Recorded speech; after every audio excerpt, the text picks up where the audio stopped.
They do believe that the dismemberment took place on the first floor of that residence.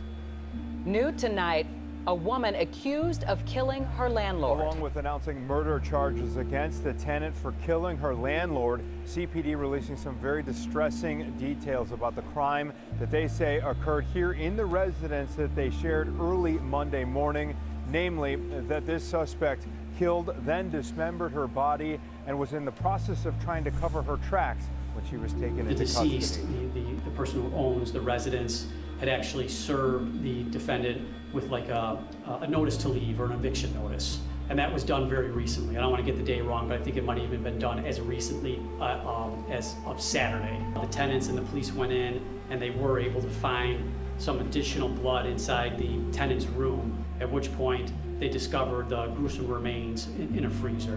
When officers arrived Monday evening, police say Kalalu had called a tow truck using Walker's credit card and was en route with the driver to Foster Avenue Beach. Everything inside the truck's feeling like, hey, you finna get stabbed. She was out with the black bag. The cops are stopping her. Hey, we have some questions. We want to talk to you. Get there, one of the neighbors that I was talking to, she calls me back. Hey, just be careful because we feel like she's guilty. Courier says he saw her dump the plastic bag in this garbage bin at the beach.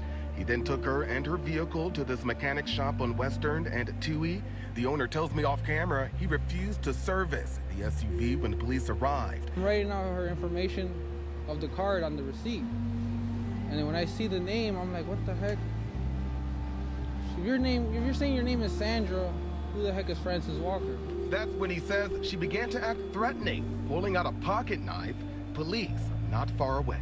The garbage can was taken down to the medical examiner's office, and there were bloody rags and linens found in that garbage can. The defendant moved into her first floor bedroom in July of 2022. On October 9th, 2022, due to ongoing conflict between the defendant and other tenants, the victim posted an eviction notice. The basement tenant heard the defendant screaming and what sounded like a dish breaking. The basement tenant heard the victim's voice trying to calm the defendant down, and that was the last time she heard the victim's voice.